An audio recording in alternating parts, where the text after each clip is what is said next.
Hello student, welcome to the video.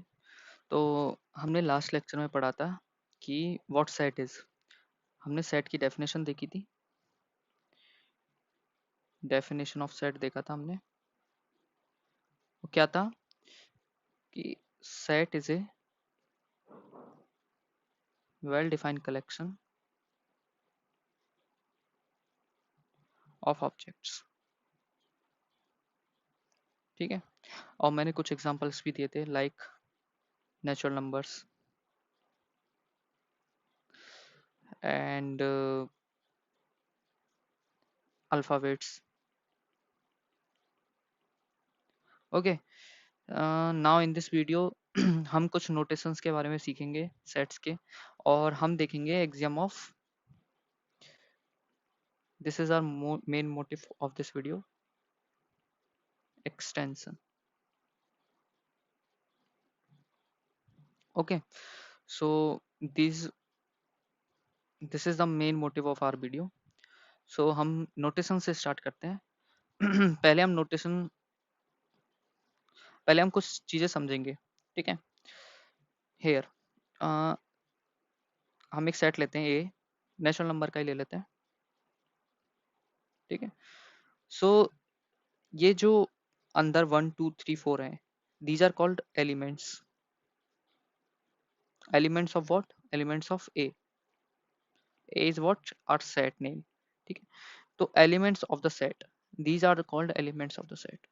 Okay, now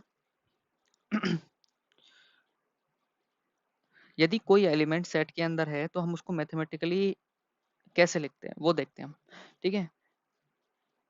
तो हम ऐसे लिखते हैं कि a belongs to 1 belongs to a. Okay. तो this is a Greek letter epsilon. Okay. तो दिस मींस belongs to मतलब बिलोंग कर रहा है उस सेट के अंदर। ओके। तो यहाँ से अपन बोल सकते हैं 2 belongs to a, 3 belongs to a, okay, 4 belongs to a, 1 lakh belongs to a. Okay. Now क्या हम बोल सकते हैं कि राम belongs to a? नहीं, क्योंकि राम तो सेट के अंदर है ही नहीं। ठीक है। तो कैसे कैसे लिखें कि राम बिलोंग नहीं कर रहा है सेट के अंदर? हमने बिलोंग करने का तरीका तो देख लिया कि हम एक एप्सिलॉन होता है ये, इससे अपन दिखा सकते हैं कि कोई सेट के अंदर बिलोंग कर रहा है या नहीं कर रहा है। तो बिलोंग कर रहा है क्या? तो अपन नहीं कर रहा है वो कैसे दिखाएंगे? तो उसको दिखाने के लिए तरीका होता है कि जैसे हम इक्वल टू साइन को दिखाते हैं कि इक्वल है, तो नॉट इक्वल टू में क्या करते हैं अपन? नॉट लगा देते हैं, एक डंडा खींच देते हैं यहाँ पे। ठीक है। तो सेम हम एप्सिलॉन के लिए भी करेंगे, इस बिलोंग के लिए, कि Ram doesn't belongs to A. Okay. कि राम ए में बिलोंग नहीं करता है। ठीक है। अब हम हमारे मेन मोटिव पे चलते हैं, एक्सियम ऑफ एक्सटेंशन। ये एक्सियम क्या बोलती है? Two sets are equal if and only if their elements are equal.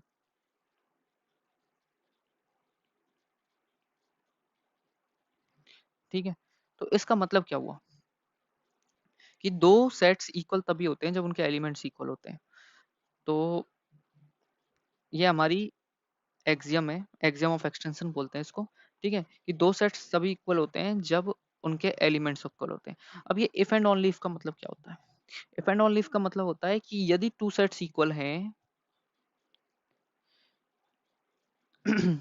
यदि टू सेट्स इक्वल हैं तो उनके एलिमेंट्स इक्वल होंगे, और यदि उनके एलिमेंट्स इक्वल हैं तो वो सेट्स इक्वल कहलाएंगे। ठीक है। तो और इसको हम लिखते कैसे हैं कि दो सेट्स हैं अपने पास, ए एंड बी।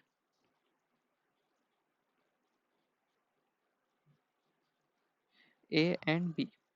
ठीक है। ये दोनों सेट इक्वल है, तो इनको लिखेंगे कैसे? नॉर्मली अपन जैसे लिखते हैं ए इक्वल टू बी। और ए इक्वल टू बी का मतलब क्या हुआ कि उनके अंदर के सारे एलिमेंट्स इक्वल हैं। ओके। तो हम एक्सियम ऑफ एक्सटेंशन को हर जगह यूज नहीं कर सकते, ओनली सेट के लिए ट्रू होता है ये, ओनली तो नहीं, लेकिन मोस्टली सेट के लिए ट्रू होता है। हम इसका एक एग्जांपल देखते हैं, ठीक है। हम क्या करते हैं कि एक एक सेट की जगह ह्यूमन बींग्स ले लेते हैं, ठीक है। कि मैं बोलूंगा कि दो ह्यूमन बींग्स है मेरे पास, एक्स एंड ए, ठीक है। मेरे पास दो ह्यूमन बींग्स हैं, एक्स एंड ए, ठीक है। तो मैं बोलूंगा कि x belongs to a if x is an ancestor of a. Ancestor mean parents, grandparents, and grandparents of grandparents, etc. Okay, these are the ancestors. तो यदि मैं ये बोलूं कि if two human beings are equal, then their ancestors are equal. ये बात सही है या नहीं है कि यदि दो ह्यूमन बीइंग इक्वल हैं तो उनके एंसेस्टर भी इक्वल होंगे। तो दो ह्यूमन बीइंग इक्वल है मतलब वो ह्यूमन बीइंग सेम है, सेम का मतलब एक ही है, ठीक है। तो यदि ह्यूमन बीइंग ही एक है तो उन उसके एंसेस्टर भी सेम ही होंगे, ठीक है, क्योंकि है तो एक ही ह्यूमन बीइंग है, ठीक है। यदि मैं अब यदि मैं उल्टा बोलूं इस चीज को, उल्टा मतलब कि if ancestor of two human beings are equal then human are equal. क्या ये स्टेटमेंट ट्रू है? जो अभी मैंने ये स्टेटमेंट लिखा है, क्या ये स्टेटमेंट ट्रू है? नो, ये स्टेटमेंट ट्रू नहीं है। क्यों ट्रू नहीं है? अच्छा, हम देखते हैं क्यों ट्रू नहीं है। क्योंकि यदि, अच्छा एग्जांपल लीजिए कि आप और आपकी कोई बहन या भाई है, ठीक है। तो आपके मॉम डैड सेम है, पेरेंट्स सेम है, ग्रैंड पेरेंट्स सेम है, उनके पेरेंट्स सेम है, उनके पेरेंट्स, आपके सारे एंसेस्टर सेम है। लेकिन क्या दोनों आप इक्वल हो? नहीं हो, आप दो अलग अलग ह्यूमन बींग्स हो, ठीक है। तो मेरा कहने का मतलब ये है कि ये हर जगह ट्रू नहीं होता, ये एग्जिस्टेंस ऑफ, ठीक है, ये हर जगह ट्रू नहीं होता है, लेकिन सेट्स के लिए हमेशा ट्रू होना चाहिए, ठीक है। ये चीज हमेशा ट्रू होगी सेट्स के लिए, एक्सियम ऑफ एक्सटेंस, ठीक है, एक्सटेंशन। आगे हम कुछ और नोटेशंस देखते हैं, नोटेशंस जैसे इंक्लूजन।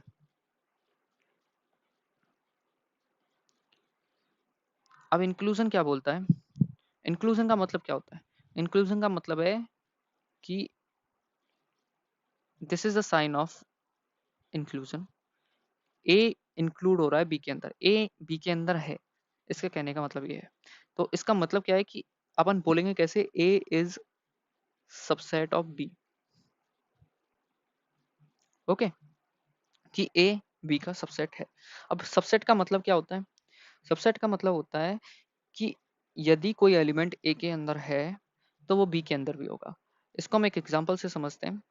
एग्जांपल लेते हैं हम 1 2 3, ठीक है, और बी ले लेते हैं हम 1 2 3 एंड 4, ठीक है। अच्छा, मैं एक बात बता देता हूँ कि सेट्स के अंदर एलिमेंट का ऑर्डर मैटर नहीं करता।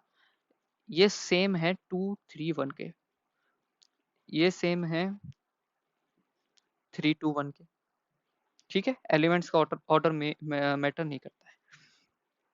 तो अब मैं ये देखना चाहता हूँ कि क्या ए के सारे एलिमेंट बी के अंदर है या नहीं है, ठीक है। तो हम देख सकते हैं कि 1 भी है, 2 भी है, 3 भी है, ठीक है। सारे एलिमेंट ए के बी के अंदर है। तो इसको हम बोलेंगे कि ए सबसेट है तुम्हारा बी का, क्योंकि ए के सारे एलिमेंट बी के अंदर आ गए, ठीक है। इसको मैथमेटिकली कैसे लिखेंगे? इसको मैथमेटिकली लिखने का तरीका होता है एक, if x belongs to a implies x belongs to b। इसका कहने का मतलब क्या है कि यदि कोई एलिमेंट x a के अंदर है तो वो एलिमेंट x b के अंदर भी होगा, ठीक है, इम्प्लाई का मतलब है कि यदि इसके अंदर है तो यहाँ भी होगा। तो यही मतलब होता है सबसेट का कि यदि कोई एलिमेंट मैं ऊपर ए सेट में ले रहा हूँ, ठीक है, तो वो बी के अंदर भी आ जाएगा। यहाँ पे यही देख रहे हैं हम, ठीक है। तो ये हम मैथमेटिकली तरीके से लिखते हैं कि x यदि a के अंदर है तो x b के अंदर भी होगा, ठीक है। आगे चलते हैं। अच्छा, ये बात देखिए कि यदि हम ये बोल सकते हैं, क्या सोचिए थोड़ा, a is subset of a, क्या हम ये बात बोल सकते हैं कि x belongs to a implies x belongs to a? Mathematically देखते हैं कि यदि x a के अंदर है तो x a के अंदर है, ये तो हमेशा ही होता है कि यदि x a के अंदर है तो x a के अंदर तो हो गई। कि जैसे यहाँ पे बोलते हैं अपन कि a ले लेते हैं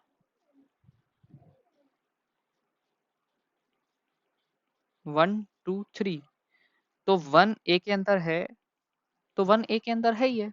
मैथमेटिकली तरीके से अपन यही बोल रहे हैं ना यहाँ पे देखिए, ठीक है। तो यदि 1 a के अंदर है तो 1 a के अंदर तो हो गई। और similarly for 2 and similarly for 3, ठीक है। तो इसका क्या मतलब हुआ कि a सबसेट है a का, और यहाँ पे हम जरूरी नहीं कि a को ये ही लें, एक कोई भी सबसेट आर्बिट्ररी सबसेट हो सकता है। तो हर सबसेट खुद का सबसेट हमेशा होता है, ठीक है। यहाँ से अपन ये बात समझे कि every subset is a subset of itself, ठीक है। Every set is subset of itself, ठीक है। अब यदि मैं एक और बात बोलूं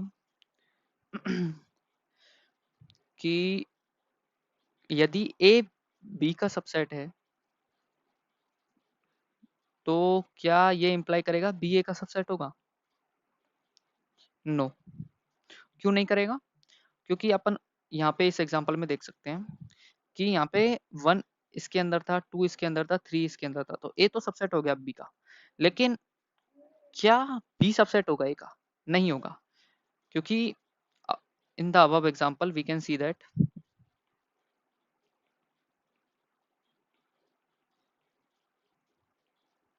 in the above example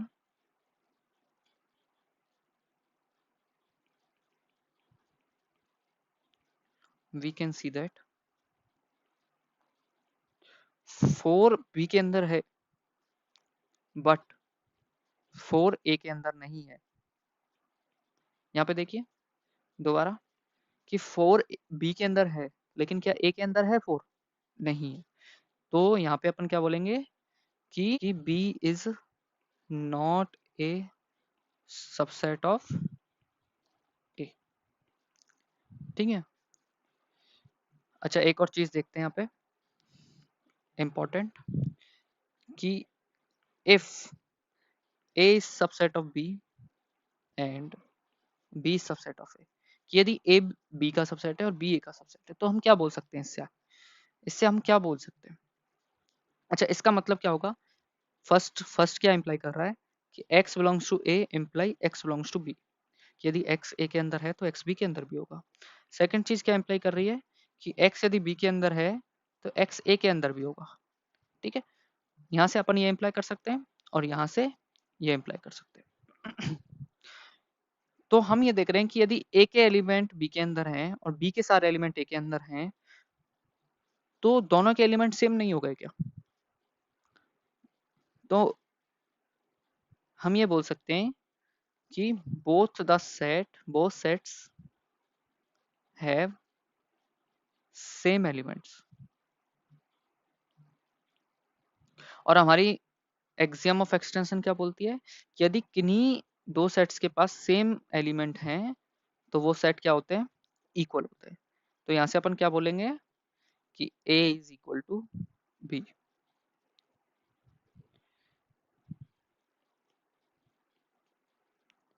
ठीक है। सो आज के लिए बस इतना ही, मिलते हैं अगले लेक्चर में। Thank you so much for watching.